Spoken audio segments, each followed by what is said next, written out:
morning.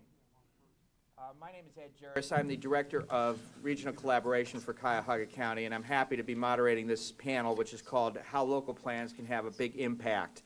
As you know, our goal today is to study and discuss Lake Erie and Cuyahoga River as among Northeast Ohio's greatest assets. We're looking at these waters' role in our economic development, how we can protect the lake and the river environmentally and sustain them over time, and what role infrastructure plays in these efforts. We're fortunate to have with us this morning the leaders of three institutions that have a huge impact on Lake Erie, the Cuyahoga River, and the issues we want to explore.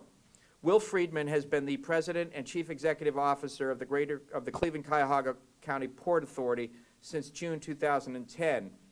Under Will's leadership, the port has aggressively pursued growth in its core maritime business, and in late 2011 issued a strategic action plan defining an expanded role for the port aimed at job creation and increased economic vitality for Cleveland and Cuyahoga County. Mr. Friedman has more than 25 years experience in port management, real estate development, the international supply chain, and multimodal distribution. He previously served as the Vice President of Ports and Logistics for the Duke Realty Corporation, as the Chief Executive Officer of the Port of Indiana, and in a variety of management roles for the Port of Seattle. He holds degrees in History and Public Administration from Indiana University.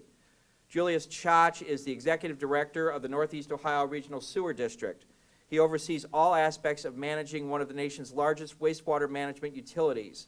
His responsibilities include compliance with a recently entered consent decree for long-term control plan to reduce combined sewer overflows and the development of a new stormwater management program.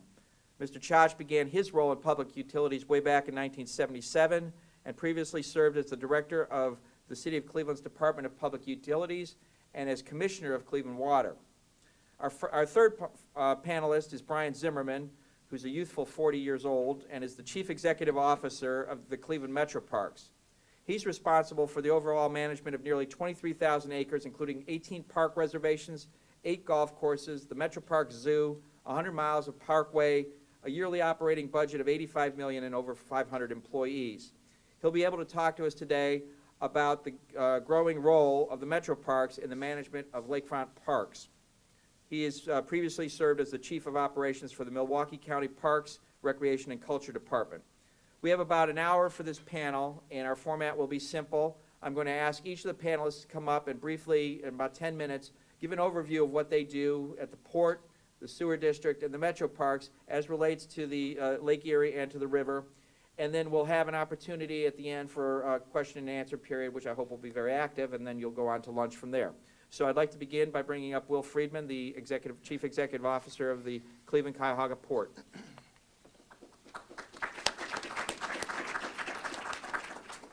Okay, thank you, Ed. It's great to be here. Good to see a lot of familiar faces and meet some new folks as well. I'm going to run through just, I think, 3 or 4 slides, try to do this as quickly as I can, leave plenty of time for my colleagues, and most importantly for Q&A. I think we've already heard this morning already an emerging theme, which is if we put it all together, we can get more bang for the buck, and we can leverage all the good work that's already happening, and I heartily endorse that that view. Also want to start with just thanking and commending County Executive Fitzgerald, Jennifer, Fran, and the team that have put this event together, and to Mr. Fitzgerald for having the vision and the leadership to pull everyone together. Great idea, and I hope this generates some momentum that we are able to sustain. And I agree completely with the comments from Lou McMahon and others that LakeStat, I think, is a great way to start to pull together and create greater public awareness of a lot of accomplishments that have been made and planning work underway, and then to integrate that planning work and then be able to look at the Clean Water Act and US EPA programs and look at places like Irishtown Bend and Franklin Hill and maximize the community benefit from those projects under existing laws and programs. So this is also a great fit with our priorities and our agenda at the Port Authority. We are focused very, very closely on some very specific areas, and they track exactly with our strategic action plan. I couldn't agree with Executive Fitzgerald more that, as we've all heard, the axiom from Peter Drucker, some management guru, you can't manage what you can't measure. So we have a plan in place at the port. We measure our progress. We have our own dashboard on our website, which I would encourage you to take a look at from time to time. And all we do is drive toward the results in these areas. First and foremost for us is waterborne transportation. It's often overlooked, especially in the Great Lakes. I could spend a lot of time talking about it. I think it's still critically important for our economy. Some people will look at a pile of stone or a pile of iron ore or a coil of steel or a container or whatever it may be. I mean, it doesn't have much meaning to them, but it's incredibly important to our everyday lives, and moving that freight around in a sustainable fashion and in a cost-effective fashion is very, very important. And that's how we're going to create some more value here from our port, is looking for ways to do that and add some value and help companies here thrive. So without getting into the specifics, we focus very, very heavily on increasing the services available to the shipping community in and out of our port. There are a lot of challenges, but we work hard on it. Opening up and connecting our waterfront areas, our waterfront lands for people and for wildlife, and being engaged in restoration projects. Frankly, before I got here, that really wasn't something that, as far as I could tell, the Port Authority had much involvement with. And that was sort of foreign to me because I've worked for other ports, Port of Seattle in particular, which has really been a leader nationally and internationally in that arena. And I felt strongly that we need to become part of everything going on to increase the public use and the environmental health of our lakefront and our riverfront. So if you review our plan, you can see that very heavy emphasis, and if you look at where our dollars are getting spent, you can see a very heavy emphasis. Akin to that and related is managing the dredging and the sediments that move through our waterway, through our watershed, end up here at the mouth of the river, at what used to be the estuary. And I think it's very important to us as a community to determine how we're going to keep the navigation channel open for shipping. Thousands of jobs depend on it, but do that in a way that we can afford and do that in a way that's environmentally sustainable. And we've been working really, really hard on the right plans and the right approaches with Ohio EPA, and Kurt Princik is here from our region, with the federal government, principally the Army Corps of Engineers, but also with U.S. EPA and others, and with a big list of stakeholder groups that are engaged through our dredging task force. And I can tell you, I know we have a solution in place. Getting full agreement with particularly the federal government is going to be our last hurdle, but we've got a great solution in place, and we're feeling very good about the future in that arena. And then we've already heard a little bit in Lou's talk about Franklin Hill, or AKA Irishtown Bend, and you know, I think we can have a huge sort of legacy project for our community in that at that site. It is a very complicated site. It is going to require multiple public agencies, NGOs, stakeholder groups, the public, property owners, et cetera, to get it solved. But that's really high on our list, and I think it's a critical project. And then, so tying it all together, as Lou has already said, and I agree with him completely, I think the 2019 goal for a delisting of our area of concern here, the 50-year anniversary of the Burning River, that propelled us onto the national or the international stage in a fashion we didn't want to be propelled, and now we have a chance to you know, come full circle and declare victory and tell the world that we've restored this natural resource, and that it's a huge part of you know, building a livable place, and a place that provides good jobs for all of our citizens.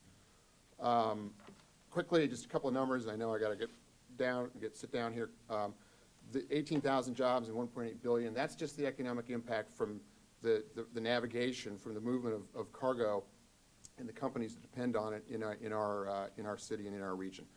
I mean, you've heard it, and I'll just say it again, clean water and vibrant waterfronts will drive business, and that's how businesses and people are going to make decisions in the future on where they want to live and where they want to locate their workplaces. And then alignment, I think there's already more alignment than maybe we've ever had before here among agencies, NGOs, and our citizens, but we need to formalize it, and that's what I think LakeStat is an opportunity to do, is to formalize it. Again, I would emphasize, sort of transiting, delisting, and the beneficial use impairments through to the metrics that we end up with. I have to leave. I won't be around this afternoon, but by the way, Brian Lynch is here, my VP of Planning and Development, and Jim White, who is our Director of Sustainable Infrastructure. Both folks, if you don't know them, I would encourage you to get to know them. So that's it. I'll stop with that, and I hope to take some Q&A from you. Thank you.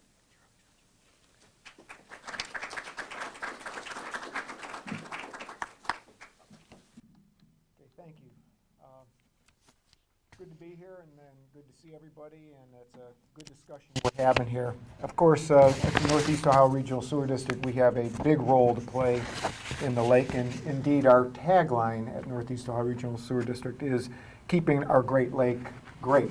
So that is very much in front of us here at the district as our mission, and we understand it, and we do a lot in that regard.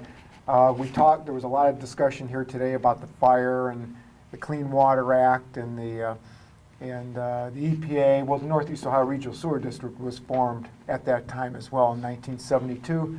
The leaders of this region realized that we needed to pull our resources together and to form a regional authority, and we've been operating that way since, investing billions of dollars of work into the infrastructure of the sewer system, predominantly in the plants, and now more heavily in the CSOs, as that is identified as a major problem of our area. I've heard, I was at a Greater Cleveland Partnership meeting not too long ago, and they did a great presentation on lakefront development. And so it was wonderful, but not a word about water quality. So all the lakefront development in the world is great. But if the lake isn't clean, I'm not sure how successful we're going to be there. So we at the sewer district are endeavoring on doing our part to keep our Great Lake great. We got to start with what we do as it relates to what was our original core mission, and that's treating sanitary sewage. Here you see the Southerly Wastewater Treatment Plant, which is in Cuyahoga Heights. We have 3 plants that we operate. They all have MPDES permits, so they have requirements where we are permitted for solids, nutrients, organics, metals. We're monitored for all these under our permits, and so when we start talking about metrics here at LakeStat, these are things that are easily measurable that we've been measuring since the beginning of time at the plants. On a normal day, dry weather day, we treat up to 230 million gallons of sanitary sewage a day.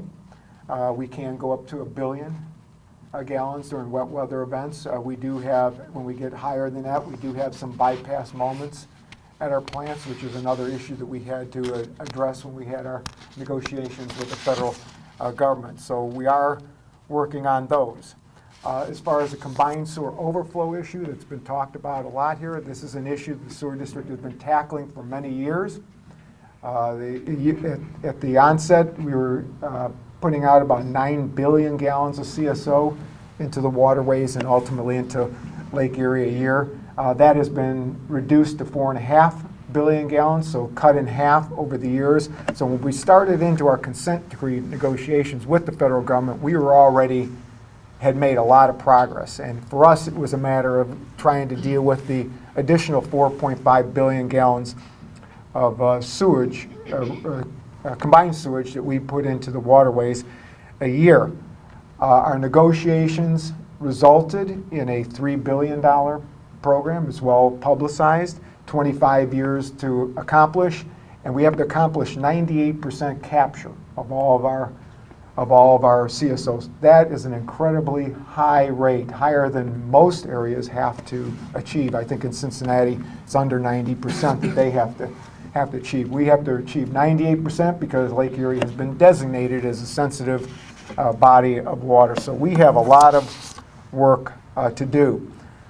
In looking at what we're going to do, or what we are doing, we are already underway with some of the traditional gray infrastructure projects that we have agreed to in our consent order.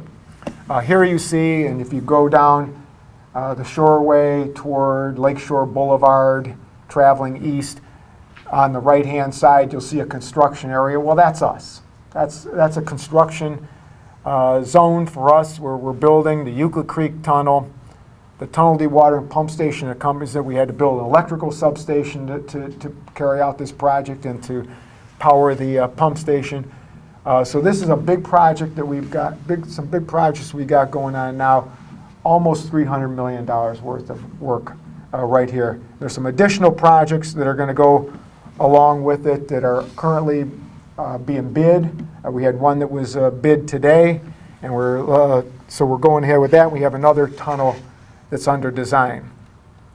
And there's just a shot of one of our tunnels. You can see the rail tracks going through there as they constructed. They have to put a rail system through there.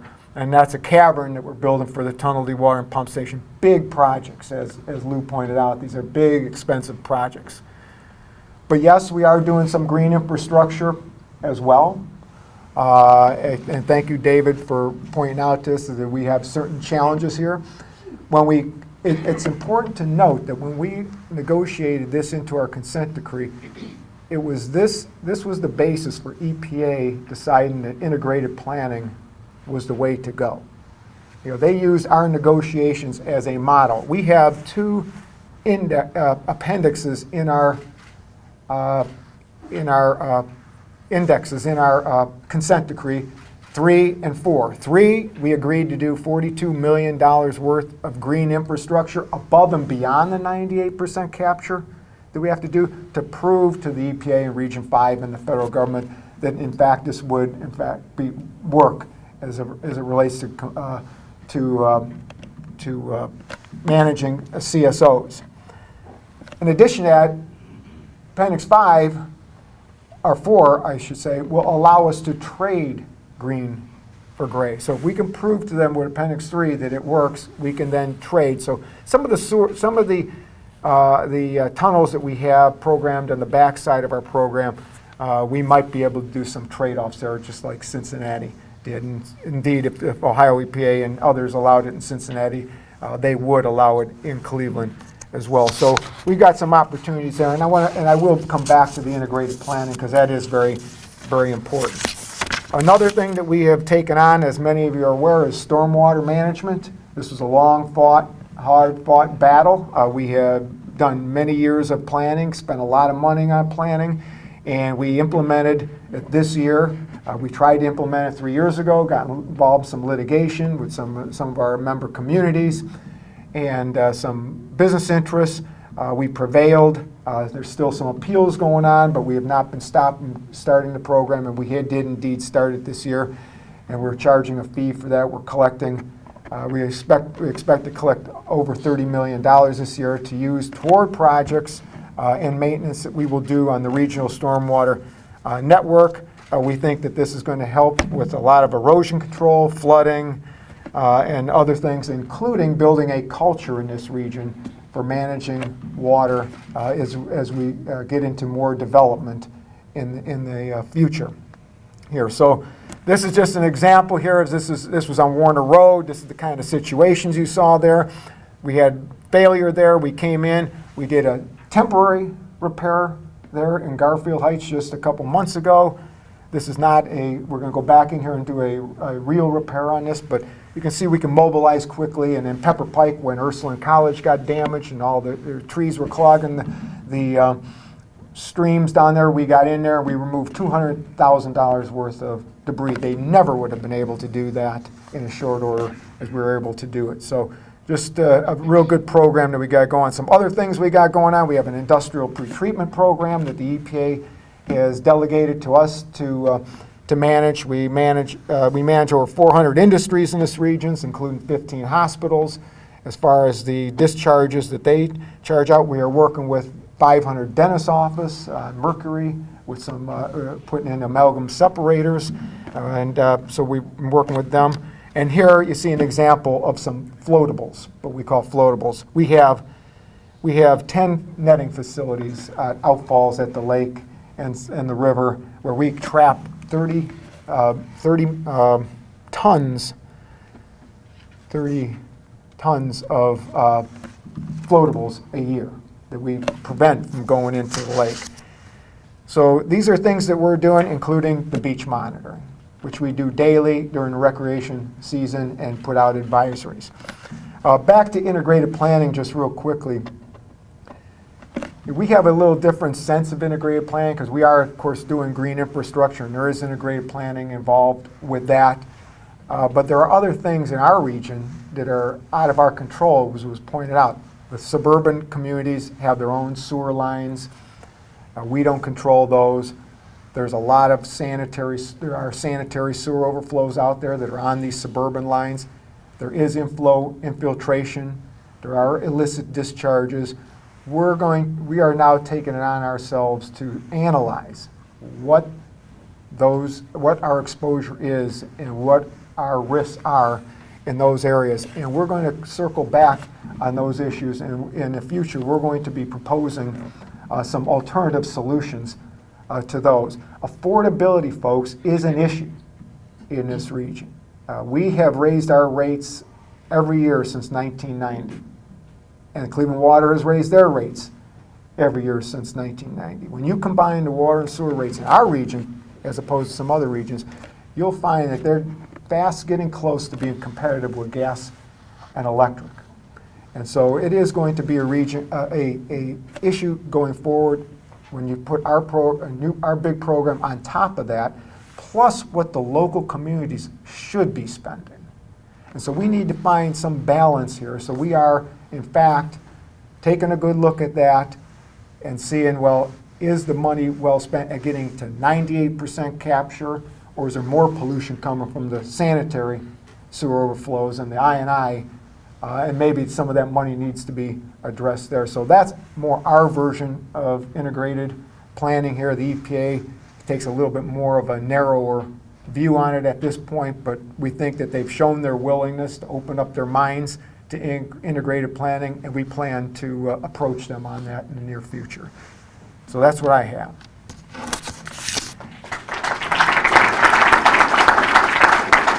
And when questions do come up, I want to mention that I have some very good experts in the audience, if there's any real technical questions.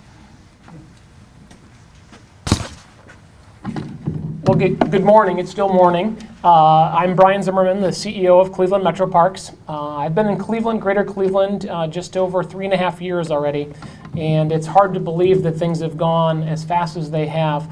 I think one of the reasons I was asked to be on this very diverse panel, and I thank the colleagues for dedicating the time today to this very important issue, is the most recent acquisition of the lakefront parks. But as I sat here and listened this morning, I really need to take a step back and really reintroduce Metro Parks to everyone. We manage over 23,000 acres. We are in 5 different counties surrounding Cuyahoga County. We have tributaries not only of the Cuyahoga, but we have the East Branch, the Rocky Rivers, Tinkers, Chagrin. When you look at all the confluences actually flow through Cleveland Metro Parks, there's over 1,400 square miles worth of land that are essentially being filtered through Cleveland Metro Parks. And so taking a step back, the LakeStat is, what we're looking at here with the picture in front that the sewer district has provided is really the end result, where things all end up. One of the things that we've done as a 96-year-old organization is gone through our next 10-year planning cycle, which corresponds with our levy campaign coming up this fall. But what we've really done is taking a look at the influences outside of our 18 reservations. And I'd like to highlight just a few. The Acacia Reservation, which some of you may know on the eastern side of Cuyahoga County, is a 155-acre parcel of green space that was preserved by the Conservation Fund of America, almost a $15.5 million acquisition and preservation of land. It's one of the most impervious surface areas in all of Cuyahoga County. It's so built out over there. So to have this crowning jewel that does influence our Euclid Creek, it's not often that we find land on the upside of it that are influencing the further reservation downstream, Euclid, Villa Angela, and Wildwood. So Acacia was a very strategic acquisition for Cleveland Metro Parks to help influence the watersheds.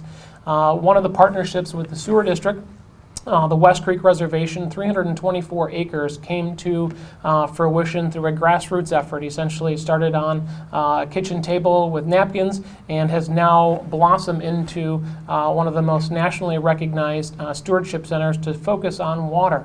In particular the West Creek, which does end up in the Cuyahoga River, which does influence, obviously, Lake Erie. It's very interesting. It's got one of the most unique topographic maps in all of the country. It was designed by folks out in California. If anybody's had a chance to see it, it really defines how that particular watershed is influencing the Cuyahoga River and ultimately Lake Erie. So a very interesting acquisition. One of the things I also want to highlight at West Creek is there's over 28 BMPs, best management practices, that are put in place. The green roof that's on top. One of my favorite things is the water hog. Essentially, it collects the water that's actually moving down through the building and then out and then transferred through. Again, if you have a chance, that's really a living laboratory that's actually going to help, I think, influence a lot of the things that will eventually come out of the LakeStat. Again, the collaboration, the work between the sewer district, their in-kind donations essentially help build and facilitate this living laboratory. We've got folks coming from universities all over this great region to really look at how we're doing things and how we're working with our watershed. When you look at West Creek, we've been monitoring for approximately 6 years now. We've got USDA gauges that are out there essentially measuring water heights at maximum rainfall. And we've been working diligently to the surrounding communities to actually disconnect the features, the downspouts and gutters to help decrease the amount of flow. We don't have all the data yet because we've just started this green infrastructure project, but this is one of the components that I think Metro Parks can bring with its history, 96 years of managing waters on the riparian corridor that all end up in Lake Erie. The most recent transaction really complemented Cleveland Metro Parks as a sum total. Huntington, for those of you who know that on the west side of Cuyahoga County, has been one of the anchor reservations on Lake Erie, and it's the only Blue Wave certified beach. It's a clean beach initiative where we've met our rigorous standards. And it's interesting, as people travel throughout the country, you will Google clean beaches or the Blue Wave, because people know those, and you will find folks that will specifically travel to those beaches because it's a standard of care that's provided. There is a very interesting, unique dynamic there as well. The Porter Creek ends up going into Lake Erie right from there, and we have days of poor water quality. Again, we thank our partners with the sewer district for the nowcast, essentially sending out the information on water quality and really looking at the big picture. Most recently with the acquisition of the complement of lakefront parks that came from the state of Ohio through the city of Cleveland. Again, it's amazing what can happen when no one cares who gets the credit.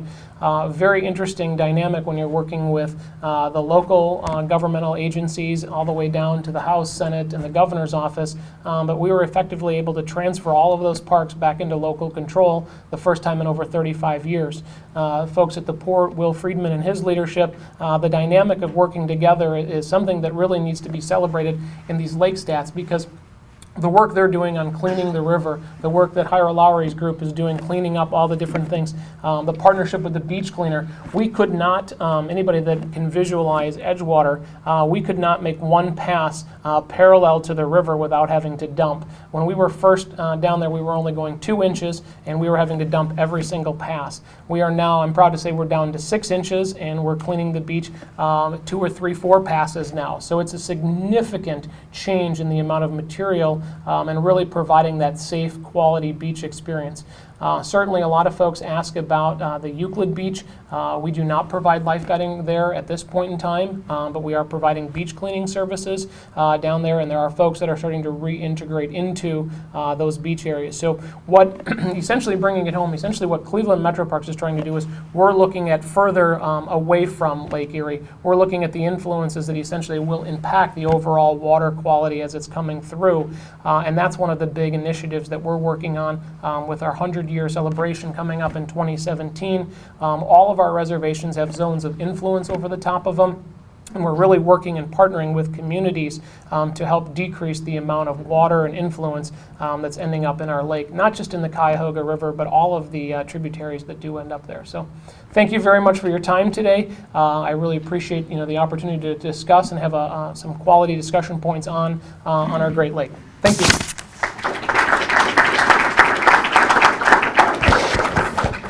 As I said, we are very fortunate today to have the leaders, the head guys at these three institutions that are so important and so impactful on the water quality of Lake Erie and the Cuyahoga River. So we appreciate their being there, and it's a great opportunity to ask them questions. So I will open the floor now, let the panelists stay where they're at. They have microphones, so anybody have a question for any of our panelists, and if you could indicate who you're directing your question to, that would be helpful.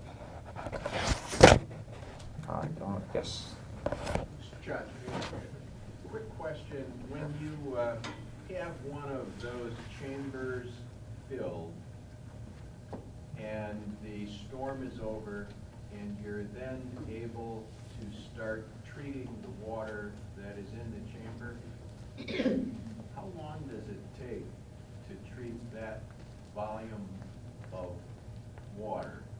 Is that something that you can do in a day or two, or does it take quite a while to do that? Depending on the volume that's in there, but a day, we should be able to get it out in a day.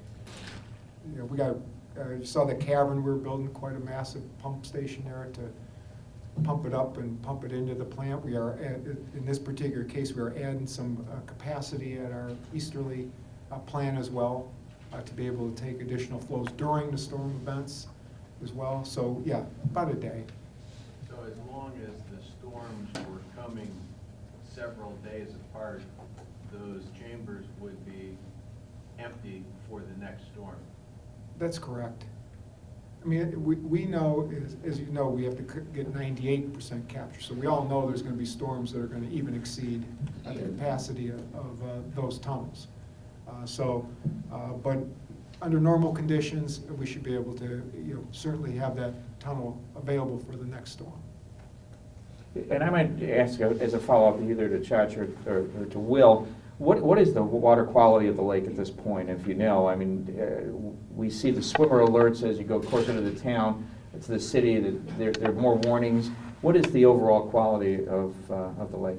Well, the overall quality of the lake is good when you're talking about out into the lake, not considering the dead zone and things of that nature. I mean, as Cleveland Water, if someone was here from Cleveland Water, they could tell you it costs them far less to treat a gallon or a million gallons of water now than it used to in the past. Far less chlorine is needed, far less chemicals from a coagulant standpoint. But it's along the beaches where we have the problems, when you have the runoff from the combined sewer overflows and the stormwater system. People tend to forget that everything that, while we have, in the suburbs, we have separated storm and sanitary lines, everything that washes off the street washes into those storm sewers and then goes into the streams and then into the lake. And so along the beaches are where we're having the difficulties, hence why we get these bad reports. Okay. Other questions? Yes. This is for mostly Chach, but could you say something about how you envision in terms of planning the relationship between the capacity for treatment that you have and the potential for new industry in the region that might require water but certainly might discharge water, and how that fits into future planning? And is there a point where you would say, we don't have any more capacity, therefore some of these industries, we're not going to be able to try to attract them? Well, I don't think we would say that. because we certainly want all the industry we can get around here. A couple things in that regard.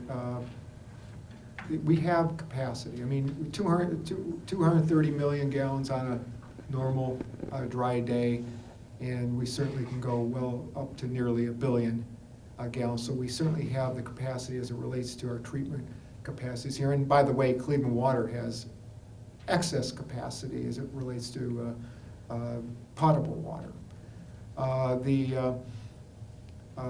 But what we do need to do when we start thinking about developments is managing the stormwater in these developments better, so that that doesn't get into the system and cause the surcharging of the capacity we have to treat at our sewer plants. So those are the two things I think that we're looking at, and that's all again goes toward our integrated planning and looking at what's going on in the suburbs and how they're managing their part of the system as well. Will, I wanted to ask you about the Navy Pier in Chicago. You have the Inner Harbor in Baltimore. I know the port has been working with the Cleveland Browns about some of the port area behind the stadium. Can you give us a little bit of an update about the opportunities for Cleveland to take advantage of its lakefront in terms of or in comparison to the developments in Baltimore and Chicago? Okay, sure. I'll try to be concise in answering that question.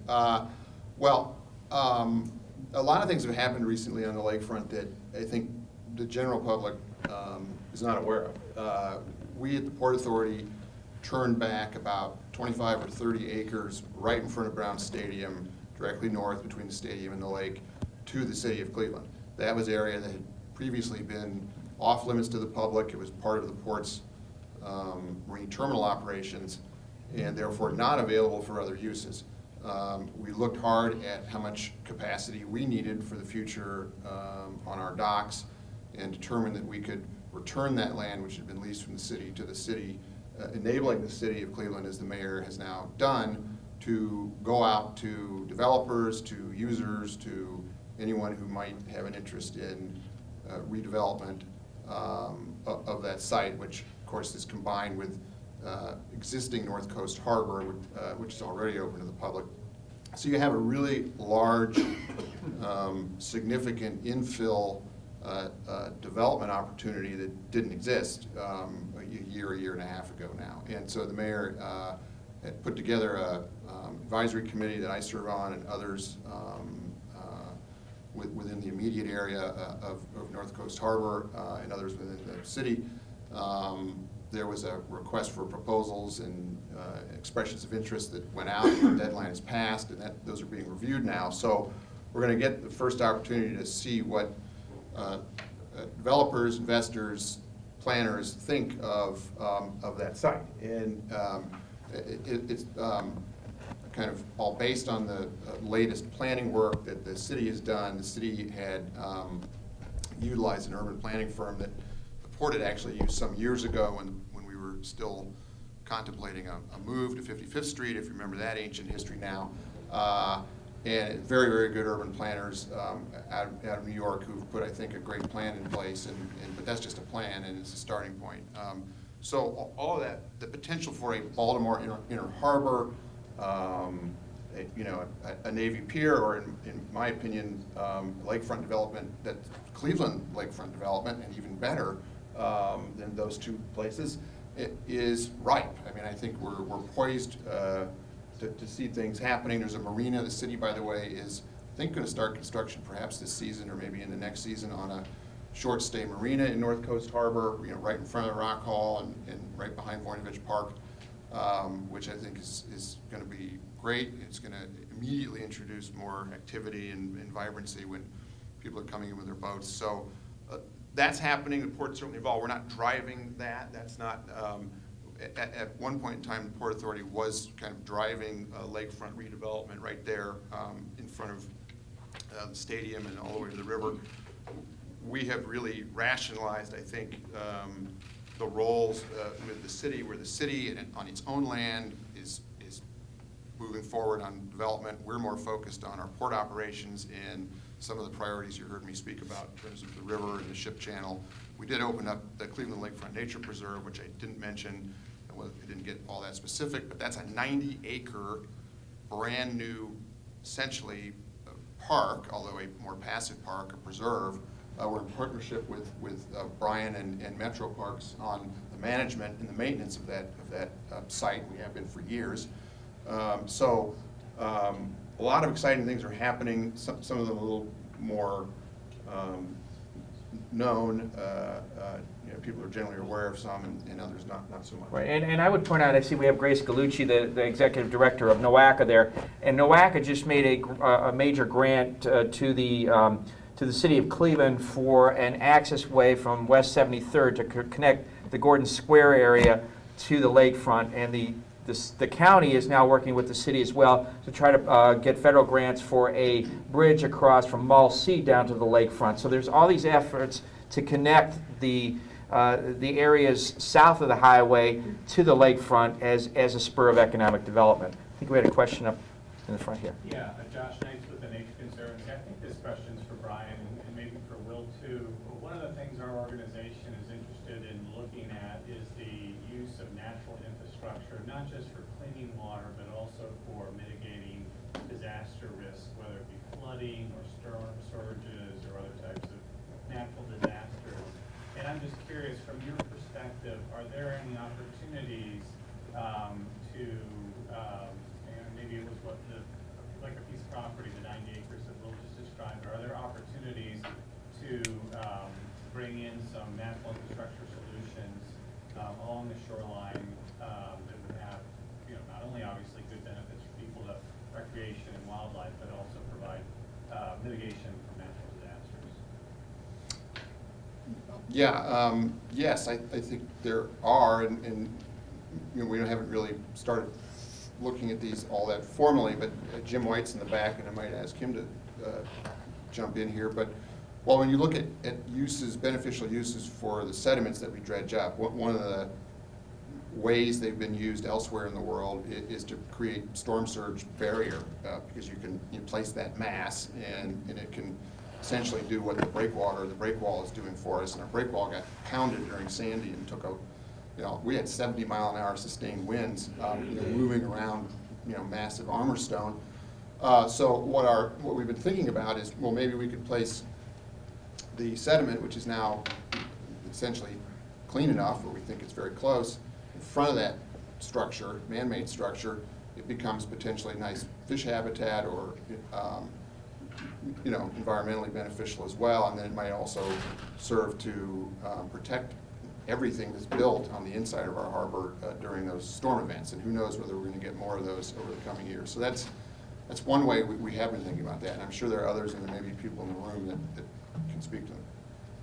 I think just to echo from Cleveland Metro Parks, the system itself is over, again, 23,000 acres, and by design, it sits along the riparian corridor. So when you look at a huge rain event, for instance, Mastic Woods Golf Course the golf course essentially goes away and essentially becomes a stopgap measure to allow for, further homes downstream or, less damage to happen. So it actually acts as a buffer, takes the water on and then dissipates it down through the Rocky River.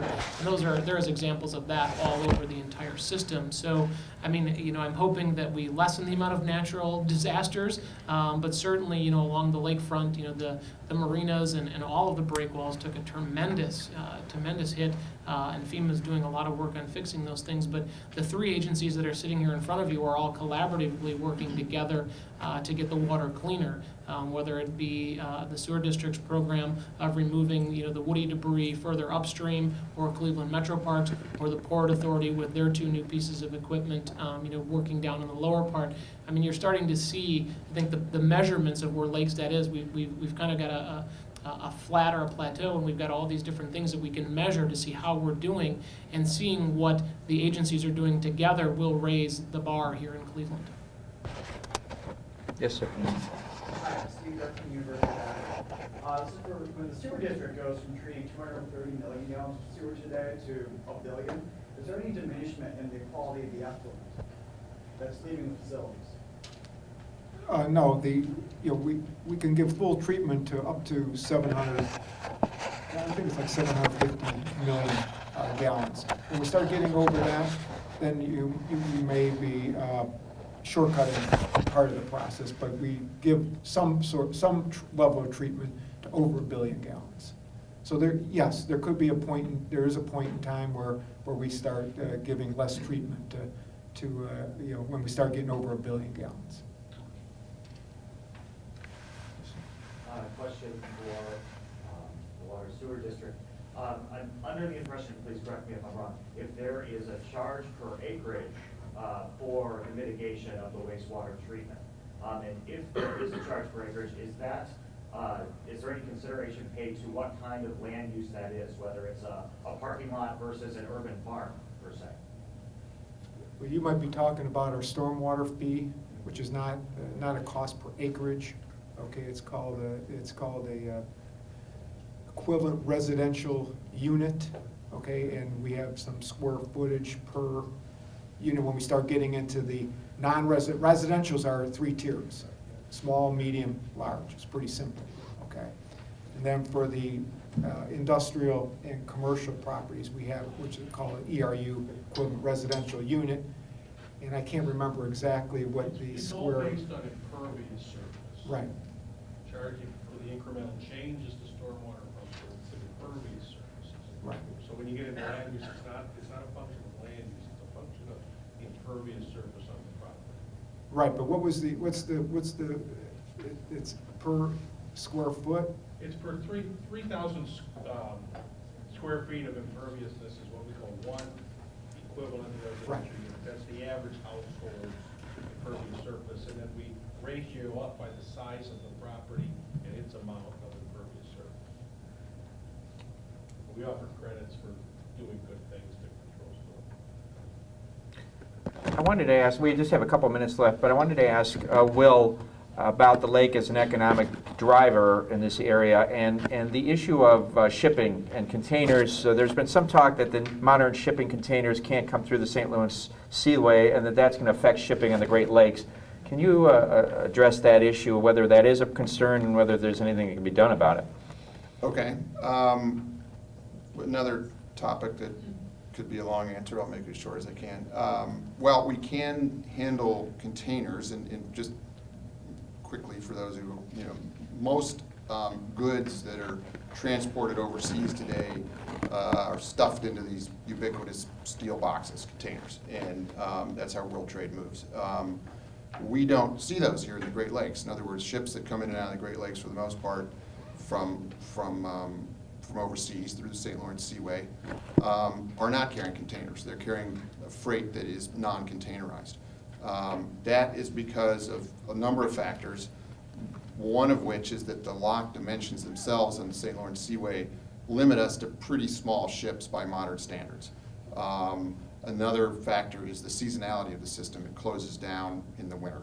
There are other costs and other reasons why we haven't been able to compete very well for the containerized segment of the market. We can change that, I believe. We're not going to be a gigantic container gateway port like a New York or a Los Angeles or Seattle. I don't think we want to be, and that's not what we're trying to be. But we could handle some containers that I think would mostly be moving to and from companies that were located somewhat close to us, because when we look at the economics, they seem to make sense in terms of the rates, and it's all about the freight rates. And then we could also have we could sort of move up the food chain from the bulk commodities we tend to handle, or the industrial commodities we tend to handle, to more finished goods. Still might be industrial in nature, but heavy equipment moving between businesses, not so much consumer goods. And then maybe finally some of the consumer goods that go into containers. We're working on a business model right now for a liner service. That means a scheduled service, so ships that are predictable, so a customer might want to put their freight on that ship, can plan around it. We haven't had that. Nobody in the Great Lakes has had that for a long time. And that's what our competitors have at the coastal states. So, make a long story short, we are trying to put a service like that in place. It would be, I think, a lot more relevant to a lot of companies here, help them improve on their, the performance of their supply chain, and that's really why we're here, is to help these companies compete globally. And so we're probably going to be taking some steps that are somewhat bold for a port authority, but we need to change the status quo. So we're working hard on that. But there are a number of competitive disadvantages that we have in the Great Lakes, and unfortunately they're not so much sort of just the free market operating, they're really more public policy. And that's what frustrates me, is because we can change public policy and then we could be competitive, but that's easier said than done. Okay, we have a choice of one more question or lunch, so what do you want to do? Looks like people want to eat. Okay, thank you very much for your attention.